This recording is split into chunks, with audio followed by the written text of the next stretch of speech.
वृश्चिक राशि वाले बंधुओं, स्वागत है आप सभी का आपके अपने वैदिक मंथन भिंड यूट्यूब चैनल में। बंधुओं, इस आने वाले नव वर्ष 2025 में आपकी हर एक मनोकामना पूरी होगी। पूरी दुनिया आपके सामने झुक जाएगी। जहां जहां से जिस भी प्रकार के कष्ट आपको आ रहे थे, वे सब ज्यों के त्यों थम जाएंगे। जी हाँ बंधुओं, आपके जीवन में खुशियों की बरसात होगी। आप जो कुछ भी चाहते हैं वह सब कुछ खिंचकर चुंबक की तरह आपकी ओर खिंचा चला आएगा। बस आपको करना होगा यह एक छोटा सा काम कि ये दो चीजें जो बेहद पवित्र, बेहद गुप्त और इस 2025 आने वाले नव वर्ष के अनुकूल हैं, इन्हें हमेशा अपने पास रखना होगा। जी हाँ बंधुओं, ये चीजें इतनी अधिक शक्तिशाली हैं कि जो भी व्यक्ति इन चीजों को हमेशा अपने पास रखेगा, उस व्यक्ति का उद्धार निश्चित है। दुनिया की कोई ताकत उसकी तरक्की होने से रोक नहीं सकती है। अब ऐसा हम क्यों कह रहे हैं, इसके पीछे कुछ तो कारण होगा। ऐसे बड़े दावे करने के पीछे कोई तो वजह होगी। तो बंधुओं, सबसे बड़ी वजह, इसे आप ध्यान से समझिए कि हर एक वर्ष अंक ज्योतिष के अनुसार किसी न किसी विशेष ग्रह को समर्पित होता ही है। जैसा कि आपने सुना होगा कि पिछला पूरा वर्ष यानी 2024 यह शनिदेव को समर्पित था, और जैसा कि शनिदेव को समर्पित था वैसे ही इस वर्ष ने अपने पूरे संकेत भी दिखाए हैं। आपने खुद भी यह बात अपने जीवन काल में महसूस की होगी कि इस पूरे वर्ष आपने लगातार मेहनत की है, कठोर परिश्रम किया है, खूब प्रयास किए हैं, लेकिन आपको परिणाम उसके अनुकूल प्राप्त नहीं हुए हैं। कह सकते हैं कि बैल के समान मेहनत करने वाले को भी चिड़िया के समान उसका फल प्राप्त हुआ है। ऐसा क्यों हुआ? क्योंकि यह पूरा वर्ष शनिदेव को समर्पित था, और शनिदेव का स्वभाव ही यही होता है कि वे आपसे बहुत कठोर परिश्रम कराएंगे, अत्यधिक मेहनत और प्रयास करवाएंगे, तब आपको नाम मात्र को जरा सा फल देंगे। दूसरी एक बड़ी खूबी इस पूरे वर्ष में यह रही कि आपके बनते हुए काम ऐन मौके पर सही समय पर जाकर रुक से गए, या फिर इतनी धीमी गति से बने कि आपका जोश, आपका उत्साह सब समाप्त ही हो गया। यानी कार्यों में देरी होना और बनते बनते काम बिगड़ जाना, यह 2024 का मुख्य स्वभाव रहा है। अपने हृदय पर हाथ रखिए और बताइए हमें कि हम जो कह रहे हैं वह सत्य है या नहीं। कमेंट करके जरूर बताना। एक और विशेष बात हुई है कि इस 2024 में जिस जिस पर आपने भरोसा किया, जिस जिस को आपने सच्चा प्रेम किया, अपने दिल के नजदीक समझा, उसी ने ही पता नहीं क्यों आपकी कदर नहीं की। यानी कि जहां आपने सोचा कि बहुत कुछ है आपके लिए, वहीं झोली खाली निकली, आपको कुछ भी नहीं मिला। यह भी एक विशेषता रही है। यानी रिश्तों में अविश्वास, तनाव और बिना मतलब की परेशानियां। जी हाँ बंधु, यह सब खूबियां रही हैं इस 2024 के पूरे वर्ष की।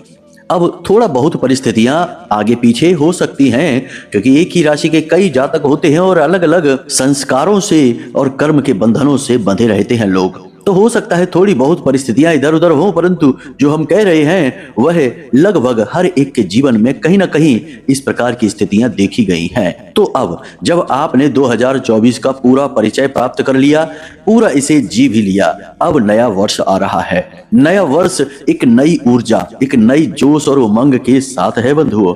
यह वर्ष भगवान हनुमान को समर्पित है। जी हाँ बंधुओं, और सबसे बड़ी बात कि यह मंगल को समर्पित है। और मंगल क्या है? जहां शनि सर्दी का, धीमी चाल का, ठंडक का प्रतीक है, वहीं मंगल ऊर्जा का, तेज गति का और गर्मी का सूचक है। यानी ठीक इसके विपरीत। तो अब आप समझिए कि विपरीत का मतलब क्या हुआ, कि जिस प्रकार आपकी परिस्थितियां रही इस 2024 में, ठीक इसके उलट, इसके विपरीत परिस्थितियां रह सकती हैं 2025 में। यानी कि आप मेहनत जो भी करेंगे उसका आपको पूरा परिणाम प्राप्त होगा। याद रखना कि मंगल एक सेनापति है और यह तुरंत हिसाब किताब बराबर करने में विश्वास रखता है। आप आज काम करेंगे और कल ही परिणाम लीजिए, ज्यादा लंबा इंतजार नहीं करना है। दूसरा, रिश्तों में भी थोड़ी सी स्थिति गर्मा गर्मी की रहेगी, क्योंकि जोश आपका बढ़ेगा, काम के प्रति आपका लगाव, आपका आकर्षण बढ़ेगा, आप नए लक्ष्य बनाएंगे, भयंकर मेहनत करेंगे और पूरी जोश के साथ कामयाबी की ओर दौड़ लगाएंगे। और अच्छी बात इस वर्ष की यह रहेगी कि आपको अपने लक्ष्यों में कामयाबी हासिल भी होगी। एक और गुप्त बात बंधु आपको हम बता देते हैं कि यदि आप धार्मिक प्रवृत्ति के हैं, पूजा पाठ साधनाएं करते हैं, गुप्त साधनाएं करते हैं, देवी देवताओं की सिद्धियां हासिल करना चाहते हैं, तो यह पूरा वर्ष बहुत ही अच्छा है इसके लिए। यानी कि जो व्यक्ति साधना करते हैं उनके लिए इस वर्ष 100% सिद्धियां हासिल करने का समय आ रहा है। जी हाँ बंधु, अब एक बात हम आपको और बताते हैं कि जिसकी कुंडली में मंगल बक्री हो जाते हैं, यानी कि अपना प्रभाव बढ़ा देते हैं, उस कुंडली के जातक में तंत्र मंत्र, झाड़ फूंक और भौतिक अभौतिक शक्तियों का प्रभाव भी बढ़ जाता है। ऐसा क्यों? क्योंकि मंगल है ही ऊर्जा के कारक ग्रह, बहुत अधिक शक्ति है इनके अंदर, तो आप जो भी कार्य करेंगे उसमें आपको बढ़ चढ़कर परिणाम प्राप्त होंगे। तो बंधु, यहां तक आपको समझ में आ गया है कि यह जो आने वाला वर्ष है यह आपके लिए बहुत फलदायी है, विशेष फलदायी है। खास तौर से जो लोग भोले बाबा की पूजा करते हैं, जो लोग हनुमान जी की पूजा करते हैं, इन लोगों के लिए तो बहुत अधिक फलदायी है। जो देवी की पूजा करते हैं उन्हें भी बहुत अच्छे परिणाम प्राप्त होंगे। कैसे होंगे, कब होंगे और क्या करना होगा, यह सब कुछ आगे हम आपको कार्यक्रम में बताने जा रहे हैं। बंधु, इन दो चीजों के विषय में भी हम आपको बताएंगे और यकीन मानिए कि अब तक आपको किसी ने इस तरह से चीजों के बारे में और समय काल, ग्रह दशा और देवी देवताओं की दिव्य कृपा के विषय में आज तक किसी ने आपको इस तरह नहीं समझाया होगा। क्योंकि कारण इसका यह है कि लोग ऊपर ऊपर की बातें करते हैं, सुनी सुनाई बातों को ही यहां से वहां करते रहते हैं, लेकिन हम ऐसा नहीं करते। हमने माता रानी की बहुत सेवा की है और इस सेवा, इस साधना का फल यह है कि हम इतना अनुभव लेकर चलते हैं कि हम इन विषयों को बड़ी गहराई से समझते भी हैं और समझा भी सकते हैं माता रानी की कृपा से, उनके आशीर्वाद से। इसीलिए हम आपसे कहते हैं कि आज आपको जो अद्भुत अनोखा ज्ञान इस कार्यक्रम में प्राप्त होने वाला है वह आपको पूरे YouTube पर कहीं नहीं मिलेगा। और एक बात बंधुओं, कि जो इस कार्यक्रम को पूरा देखेगा उस व्यक्ति के जीवन में 100% ना केवल धन, सुख, वैभव, ऐश्वर्य आएगा, बल्कि दिव्य कृपा यानी कि देवताओं की कृपा भी आएगी। क्योंकि हम बड़े ही गहरे इस कार्यक्रम में उतरने वाले हैं और बारीकियों से चीजों को समझेंगे, प्रमाणों के साथ शास्त्रों की बात करेंगे, अनुभवों की बात करेंगे। तो आपको इस कार्यक्रम को अंत तक देखना है बंधुओं। बड़े ही दिल से, बड़ी मेहनत से हम आज आपके लिए यह ज्ञान का खजाना लेकर आए हैं और आपने यदि इसे देखा तो कल्याण और उद्धार भी तो आपका ही होगा। अब यदि ऐसे में भी आप इस कार्यक्रम को ना देखें और छोड़कर कहीं और चले जाएं, टाइम पास करने के लिए, मनोरंजन वाले कार्यक्रम देखने के लिए, या फिर किसी और फालतू की गतिविधि में व्यस्त हो जाएं, तो भगवान ही मालिक है। ऐसे में आपका उद्धार भला कौन कर सकता है। यह तो बिल्कुल वैसा ही हो गया कि महामाई माँ लक्ष्मी आई आपका तिलक करने के लिए और आप हैं कि उनको दरवाजे पर खड़ा करके चले गए मुंह धोने के लिए। ऐसा नहीं होता बंधु। जब दिव्य शक्तियां, दिव्य ज्ञान और दिव्य अनुभूतियां आती हैं तो हमें तत्पर रहना पड़ता है। तो बस बंधुओं, उम्मीद करते हैं कि आप हमारी बातों को समझ रहे हैं, हमारी भावनाओं को समझ रहे हैं और कार्यक्रम में अंत तक अवश्य ही ठहरेंगे। तो चलिए बंधुओं, बिना समय गवाए आज के इस विशेष कार्यक्रम की शुरुआत करते हैं माता रानी का नाम लेते हुए। कमेंट बॉक्स में पूरे भाव के साथ, भक्ति के साथ लिख डालो, जय माँ भद्रकाली कृपा करो। माता रानी निश्चित तौर पर आपके ऊपर कृपा करेंगी, हमें पूर्ण विश्वास है। इसी के साथ साथ बंधु, यदि आप इस चैनल कार्यक्रम पर पहली बार आए हैं तो आप इस चैनल को सब्सक्राइब अवश्य कर लेना। ऐसा करते ही आप ना केवल हमारे बल्कि महामाई के दिव्य परिवार के सदस्य बन जाएंगे और फिर माता रानी की कृपा आपके ऊपर सीधी पहुंचेगी ही पहुंचेगी। और जिस पर माता रानी की कृपा हो गई उसे फिर इस संसार में सब लाड़ प्यार करने लगते हैं, क्योंकि जिस पर कृपा मात की होई उस पर कृपा करे सब कोई। यह हमारा अनुभव है बंधुओं और हमने जो भी कुछ अब तक आपको बताया है वह बिल्कुल साफ है, पत्थर की लकीर के समान है। तो बस बंधुओं, चलिए चैनल को सब्सक्राइब करिए, फिर कार्यक्रम में आगे बढ़ते हैं। अब बंधुओं ध्यान से सुनिए, हमारे जीवन में जब भी कोई अवसर आता है वह शुभ है या अशुभ है, इसका हमें एहसास कैसे होता है? जब हमारे जीवन में घटनाएं घटित होनी शुरू होती हैं, काम बनने लगते हैं तो हम कहते हैं कि अवसर बड़ा ही शुभ है।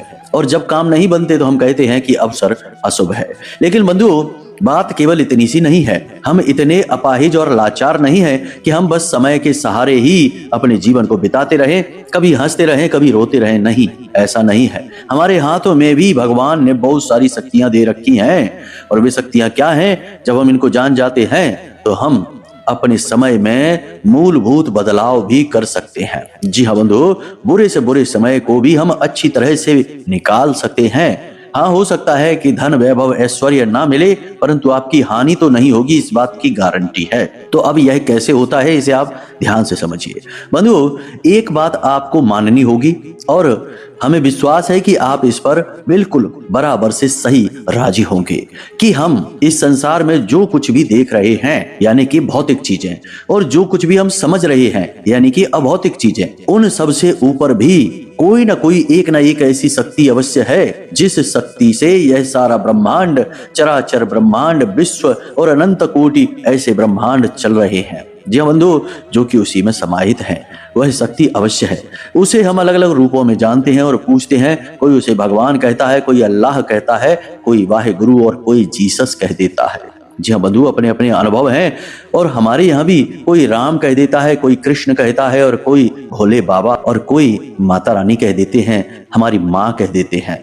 तो बंधु, ये अपने अपने अनुभव हैं। अब होता क्या है? होता यह है कि जब हमारे जीवन में हम कुछ बदलना चाहते हैं, या फिर किसी विशेष समय और काल पर हम कुछ अच्छा अनुभव चाहते हैं, तो हम इन्हीं शक्तियों की शरण में जाते हैं। इनकी कृपा से ही जीवन में बदलाव लाने की कोशिश करते हैं। और एक बात और हम आपको बता दें कि जो सच्चे हृदय से ईश्वर की शरण में गया, उसका उद्धार 100% होता ही होता है। आज तक हमने कोई ऐसा इंसान देखा ही नहीं जिसके भाव मन में हो और भगवान ने उसकी ना सुनी हो। हाँ, यह बात अलग है कि आजकल नौटंकी भी बहुत होती है, ड्रामा भी बहुत होता है। अपने कठोर शब्दों के लिए हम क्षमा चाहते हैं बंधु, लेकिन क्या करें, विडंबना है। देख रहे हैं समाज में इस ड्रामेबाजी को, इस दिखावे को, कि मंदिर जा रहे हैं और कैमरा चल रहा है, फोटो और सेल्फी हो रही हैं, भगवान की मूर्ति के साथ सेल्फी करवा रहे हैं, कितने का प्रसाद चढ़ाया, कितने का दान किया, किस किस को कितने रुपए, कितना कंबल, कितना प्रसाद, कितना भोजन दान किया, सब कुछ सोशल मीडिया पर डाल रहे हैं। और फिर कहते हैं कि भगवान की कृपा नहीं मिल रही है, सब कुछ बेकार है। अरे, ये सब बेकार तो होगा ही, भाव कहाँ रहा? ये तो दिखावा, ड्रामेबाजी हो गई। तो बंधुओं, यदि आप ऐसा करेंगे तो फिर भूल जाइए, फिर कुछ भी नहीं होना है। व्यर्थ में अपना समय भी खराब मत करिए। जी हाँ बंधुओं, तो अब मूल बात क्या है, ध्यान से समझिए। अब हम आपको बताने जा रहे हैं कि यह आने वाला वर्ष आपके लिए सबसे अच्छा, बेहतरीन परिणाम देने वाला कैसे हो सकता है। एक बात ध्यान से समझिए कि भगवान से अपने तार जोड़ने के 3 माध्यम बताए गए हैं। पहला माध्यम है पूजा पाठ करना, यानी कर्मकांडी पूजा। यह बहुत ही हल्का सा तार है, इससे संभावनाएं बहुत कम होती हैं। हालांकि इसमें रंग और भाव भक्ति का ही होता है, परंतु इसमें दिखावा इतना अधिक है कि भक्त अपने हृदय को साफ रख ही नहीं सकता, कहीं ना कहीं मिलावट आ ही जाती है। इसलिए यह हल्का तार है, हम इसमें विश्वास नहीं रखते। दूसरा, अनुष्ठान। जी हाँ बंधुओं, जिसे हम साधना भी कहते हैं, यानी कि आज के समय के पूर्ण रूप से अनुकूल। यानी कि हमें घर गृहस्थ भी देखना है, संसार भी देखना है, नौकरी भी करनी है, व्यापार भी करने हैं, और इन सब के साथ साथ भगवान से भी अपने तार जोड़ने हैं। तो साधना, अनुष्ठान से बढ़कर कुछ भी नहीं है। आज के समय में यह बहुत ही सरल तरीका है, लेकिन बेहद शक्तिशाली है भगवान से अपने तार जोड़ने का। एक तीसरा तरीका भी है जो कि आज के समय में तो संभव ही नहीं है, कि तप करना, यानी कि तपस्या। अब तपस्या कौन कर सकता है? जो घर बार छोड़ दे, संसार छोड़ दे, जंगल में चला जाए, कहीं एकांत में गुफा में बैठे। लेकिन आज के समय में यह संभव नहीं है, दुनियादारी में जिम्मेदारियां बहुत हैं।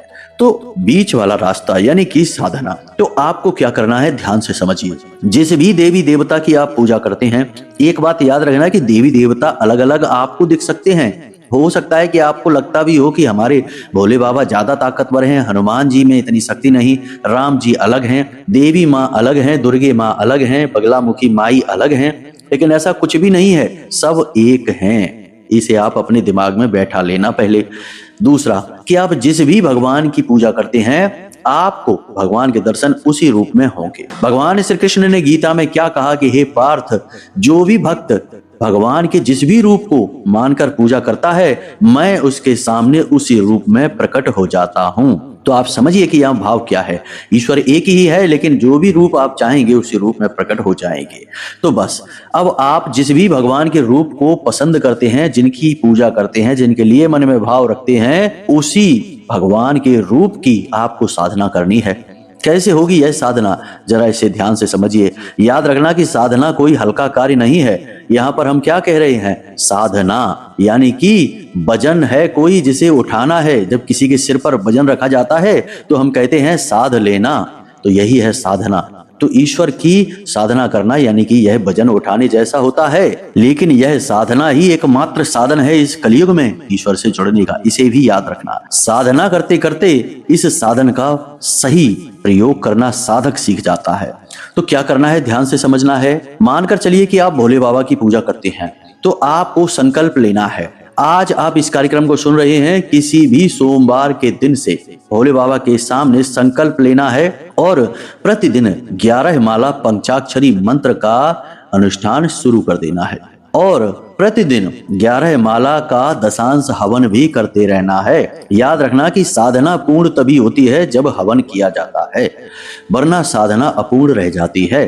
तो भोले बाबा का 11 माला का पंचाक्षरी मंत्र का जाप करेंगे प्रतिदिन आप, और उसके बाद उसी का दशांश हवन यानी कि लगभग 1 माला का हवन आप कर देंगे। प्रतिदिन यह करिए और 31 दिनों तक लगातार इस साधना को करिए। 31 दिनों का संकल्प लीजिए और फिर देखिए कि कैसे चमत्कार घटित होते हैं। हम सच कहते हैं कि आपकी रास्ते में खड़े रोड़े कब गायब हो जाएंगे आपको पता ही नहीं चलेगा। आपके शत्रु कब आपकी आंखों के सामने से गायब हो जाएंगे आपको पता ही नहीं चलेगा। लोग बढ़ बढ़कर आपकी मदद करने के लिए आएंगे और आपके अंदर ऐसी दिव्य शक्तियां जागृत होने लगेगी कि चेहरे पर चमक, आंखों में तेज चमक, प्रभाव और वाणी आपकी सिद्ध होने लगेगी। जी हाँ बंधु, तो 31 दिन की यह भोले बाबा की साधना है। इसी प्रकार यदि आप हनुमान जी की पूजा पाठ करते हैं, भक्ति करते हैं, तो हनुमान जी का जो चालीसा का अनुष्ठान है एक साधारण व्यक्ति के लिए बड़ा सरल है। इसे ही आप कर सकते हैं। खुद हनुमान चालीसा में ही लिखा है, जो 7 बार पाठ करे कोई, छूटे बंद महासुख होई। यानी कि जिसने 7 बार हनुमान चालीसा पाठ का अनुष्ठान कर लिया उसको महासुखों की प्राप्ति होती है और स्वयं हनुमान जी की सिद्धियां हासिल हो जाती हैं। जी हाँ बंधुओं, तो आपको क्या करना है, 21 दिन की यह साधना होती है, प्रतिदिन 100 हनुमान चालीसा पाठ का अनुष्ठान। जी हाँ बंधु, और अंत में आपको बजरंग बाण का पाठ करना है। और जब आपका 100 हनुमान चालीसा का संकल्प पूरा हो जाए यानी कि प्रतिदिन के हिसाब से, तो प्रतिदिन 1 माला इस मंत्र का हवन कर देना। ओम हनुमते नमः स्वाहा। जी हाँ बंधु, यह तो हनुमान जी की बात हो गई। अब यदि आप देवी के उपासक हैं, जैसे कि हम हैं महामाई के उपासक, तो आप महामाई के लिए माँ चामुंडा का नवाड़ मंत्र है, इस मंत्र की 9 मालाएं प्रतिदिन करें। जी हाँ बंधुओं, और यह भी 31 दिन की साधना होगी। प्रतिदिन 1 माला का हवन भी करते चलें। नवाड़ मंत्र बहुत ही शक्तिशाली मंत्र होता है। इसमें देवी के संपूर्ण रूपों का, साथ ही साथ नवग्रह की शांति के लिए भी बोला जाता है। यानी कि यह बहुत ही शक्तिशाली मंत्र है, हर प्रकार की पीड़ा को समाप्त कर देने वाला है।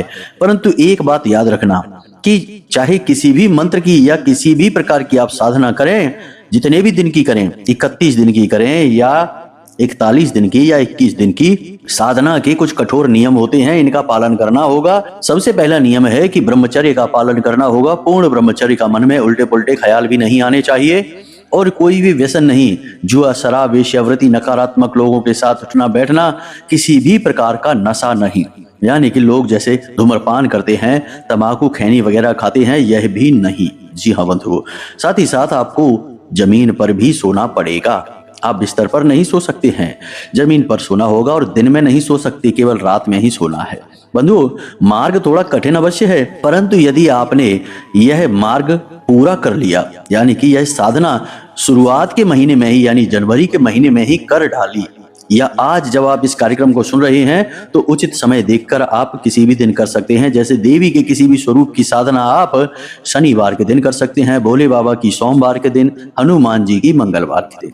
और भी अन्य देवी देवताओं की यदि आप पूजा पाठ करते हैं तो उनकी साधना के विषय में या इस विशेष साधना के विषय में जो हमने इन 3 देवी देवताओं की बताई है, इनके विषय में यदि आपके मन में कोई प्रश्न उठे तो वीडियो में नंबर दिया है हमने, उस पर आप फोन करके भी पूछ सकते हैं। तो आप यदि इन साधनाओं को बखूबी पूरा कर लेते हैं तो हम आपसे कहते हैं कि इस दुनिया की कोई ताकत नहीं, इस ब्रह्मांड में कोई ऐसी शक्ति नहीं जो आपकी तरक्की को, आपकी इच्छाओं को पूरा होने से रोक सके। जी हाँ बंधुओं, बहुत ही बड़ी बात हम कह रहे हैं और हम यह इसलिए कह रहे हैं क्योंकि हमारे पास अपने खुद के अनुभव हैं। हम किसी की सुनी सुनाई बातें नहीं बोलते, हम वही बोलते हैं जो हमें खुद अनुभव हुआ है माता रानी की कृपा से, उनकी अनुभूतियों से। जी हाँ बंधुओं, तो इन बातों पर आप यकीन मानिए। हाँ, एक बात और हम आपको बता दें कि साधना आप तभी करना जब आप पूर्ण रूप से इसके लिए तैयार हों और साधना खंडित नहीं होनी चाहिए। यह भी एक बहुत बड़ा नियम है। साधना खंडित होने के परिणाम नकारात्मक भी हो सकते हैं। जी हाँ, तो इन सब बातों के लिए थोड़ा सा मन को अपने पक्का करके रखना, कुछ समय रुक कर लेना, थोड़ा और मार्गदर्शन प्राप्त कर लेना, कोई आपके गुरुजन हैं उनके साथ थोड़ी चर्चा कर लेना। यदि नहीं है तो कोई बात नहीं है, हम आपके लिए बैठे हैं, आप हमसे चर्चा कर लेना और थोड़ी सी कठिनाई, मेहनत और कठोरता के साथ कूद पड़ना और फिर देखना बेड़ा पार हो जाएगा, हम गारंटी देते हैं। जी हाँ बंधुओं, तो यह हमने आपको बता दिया मार्ग कि कैसे पूरा वर्ष और यहाँ तक कि पूरा जीवन आपका उद्धार होगा। इसका हमने आपको सबसे बेहतरीन मार्गदर्शन दे दिया। अब हम आपको बताते हैं इन 2 चीजों के विषय में। तो आपको हमने अपने पिछले एक कार्यक्रम में बताया था हनुमान जी का एक यंत्र बताने के बारे में। हनुमान जी का एक यंत्र होता है जिसे हम बीसा यंत्र कहते हैं। यह बहुत ही शक्तिशाली यंत्र होता है और इस पूरे वर्ष आपके काम आएगा। इस यंत्र का निर्माण आपको करना होगा। हमने उस यंत्र को बनाने की विधि उस कार्यक्रम में आपको बता रखी है। फिर भी यदि आपने उस कार्यक्रम को नहीं देखा है तो कोई बात नहीं है, हम आपको अभी जल्दी से बता देते हैं, ध्यान से सुनिए। आपको भोजपत्र चाहिए, अनार की कलम चाहिए, अष्टगंध की स्याही चाहिए। मंगलवार के दिन आपको हनुमान जी की पूजा पाठ के लिए लाल पुष्प, लाल प्रसाद, लाल आसन और लाल ही वस्त्र चाहिए। इस विधि के साथ आपको हनुमान जी की पंचोपचार से पूजा करनी है रात्रि के समय। और यह यंत्र जो आपको मोबाइल की स्क्रीन पर भी दिखाई दे रहा है, इस यंत्र को बिल्कुल इसी प्रकार से बना लीजिए और बनाने के बाद हनुमान जी के सामने समर्पित कर दीजिए। रात भर के लिए रखा छोड़ दीजिए। रात्रि में 9 बजे आपको यह पूजा करनी है। अगले दिन सुबह स्नान आदि करने के बाद हनुमान जी के सामने जाइए और फिर से गाय के घी का दीपक जलाइए और इस यंत्र को वहां से उठा लीजिए। इस यंत्र को आपको हमेशा अपनी जेब में रखना है। इस यंत्र को अपनी जेब में रखने से हनुमान जी की ऊर्जा, हनुमान जी की सकारात्मक ऊर्जा, आशीर्वाद आपके साथ हमेशा बना ही रहेगा। इसी के साथ साथ बंधुओं, एक छोटी सी चीज और कि अपनी जेब में हमेशा लाल रंग का रुमाल आपको रखना है। इस पूरे वर्ष, पूरे 2025 में एक लाल रंग का रुमाल हमेशा अपनी जेब में रखना है। इसे मैला नहीं करना है, गंदा नहीं करना है, प्रयोग नहीं करना है, बिल्कुल साफ सुथरा रखना है। यह क्यों रखना है? क्योंकि यह मंगल का सूचक है। इसे आप अपने पास रखेंगे, आपका मंगल अनुकूल बना रहेगा और आपको पूरे वर्ष अच्छे फल, शुभ फल देता रहेगा। आपने कई बार ऐसा देखा होगा कि बड़े बड़े लोगों की जो पार्टियां होती हैं, अमीर लोग होते हैं, उनके कोट में आपने देखा होगा कि कोट उनका, यानी कि उनका जो सूट होता है वो किसी भी कलर का हो, परंतु उनके सूट में एक छोटा सा लाल रंग का रुमाल हमेशा रखा रहता है और उस रुमाल का रंग हमेशा लाल ही होता है, कोई और नहीं। ऐसा क्यों? इसके पीछे भी यही कारण है, ताकि मंगल की सकारात्मक ऊर्जा का उन्हें लाभ प्राप्त हो सके, उनके काम चुटकियों में बनते चले जाएं। तो यही सूत्र हमने भी आपको दे दिया कि आपको भी एक लाल रुमाल पूरे वर्ष अपनी जेब में रखना है, आपके काम भी चुटकियों में बनते चले जाएंगे। जी हाँ बंधुओं, तो अब यहाँ तक हमने आपको सारी बातें बता दी हैं, समझा दी हैं। कार्यक्रम में समय का अभाव रहता है, इस वजह से थोड़ा जल्दबाजी में सब कुछ बताना पड़ता है। बंधुओं, यदि आपको कोई बात समझ में ना आई हो तो आप दोबारा कार्यक्रम देख लें या फिर वीडियो में नंबर दिया गया है उस नंबर पर आप फोन करके भी जानकारी ले सकते हैं, कोई समस्या नहीं है। समय मिलने पर हम आपसे बात भी करेंगे और आपका शंका समाधान भी करेंगे। इसी के साथ साथ आज के इस कार्यक्रम को यहीं समाप्त करते हैं। हमेशा हंसते रहिए, मुस्कुराते रहिए, सकारात्मक रहिए और दिन में एक बार मंदिर अवश्य हो आइए, क्योंकि आपका उद्धार तो वहीं से होना है। तो प्रेम से बोलिए जय माई की, जय मां बगलामुखी, जय माई की, जय मां भद्रकाली। माता रानी आपका कल्याण करेगी। धन्यवाद।